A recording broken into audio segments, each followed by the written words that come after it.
Berita baik kepada warga Melaka, sekarang tuan-puan dah boleh beli barang kemas 999 dan 916 di PG Jewel Melaka dekat belakang saya ni. Okey, so hari ni tuan-puan, saya berada di cawangan yang ke-10 PG Jewel, iaitu di Melaka. Yang mana sebelum ini tuan-puan, Public Gold dah buka 9 cawangan PG Jewel. So hari ini adalah hari pembukaan dan perasmian PG Jewel di Melaka. Jom kita saksikan, let's go.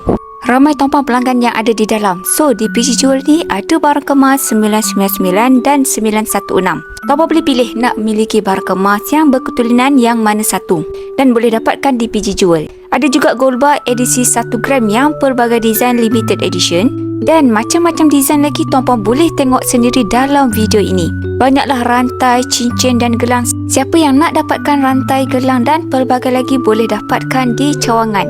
Datang sahaja walk-in, ataupun tuan-puan boleh juga keluarkan barang kemas ini daripada akaun Emasgate tuan-puan, yang mana kita dah kumpul gram emas banyak-banyak dalam akaun Emasgate Public Gold, dan kita boleh fizikilkan dalam bentuk barang kemas berketulinan 999 dengan kadar split 9% sahaja untuk barang kemas 999 di PG Jewel. So untuk warga Melaka boleh datang beramai-ramai ke cawangan Melaka PG Jewel di Taman 1 Legenda. So tuan-puan boleh tengok dekat sini banyak sangat barang-barang kemas yang disediakan untuk tuan-puan cuci mata dan borong bawa balik.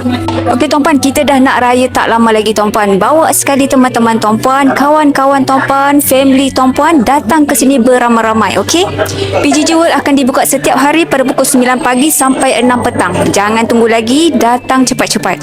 So tuan-puan yang nak tahu lebih banyak tentang info Public Gold dan juga PG Jewel, tuan-puan boleh follow saya rapat-rapat atau hubungi saya, insyaAllah saya akan bantu guide sebaiknya.